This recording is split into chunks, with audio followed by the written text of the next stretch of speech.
ফেরেশতারা বলে রব্বুল আলামিন তুমি তো জানো। আল্লাহ বলেন হ্যাঁ জানি, তোমাদের মুখ থেকে শুনতে চাই, বলো কান্দে কেন? ফেরেশতারা বলে রব্বুল আলামিন তোমার বান্দারা গুনাহ করেছে, জাহান্নামের ভয়তে ওরা কান্দে। আল্লাহ জিজ্ঞেস করেন আমার ফেরেশতারা আমার এই বান্দারা কি দোজখ দেখেছে নাকি? কয় না দোজখ দেখে নাই। আমারে দেখছে নাকি? কয় আল্লাহ আপনার জাতের কসম আপনারে দেখে নাই। বেহেশত দেখেছে নাকি? বলে না বেহেশত দেখে নাই।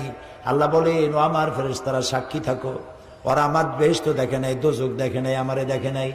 শুধুমাত্র আমার নবীর কথা, আমার কোরআনের কথা বিশ্বাস করে আরামের ঘুমকে হারাম করে যেভাবে কাঁদতেছে লক্ষ্য করে দেখো, আমার রহমতের দরিয়ায় জোশ মেরে গেছে। তোমরা সাক্ষী থাকো, আমার এই ক্রন্দনরত বান্দার বান্দিগুলি আমি আল্লাহ মাফ করে দিলাম। সুবহানাল্লাহ। প্রিয়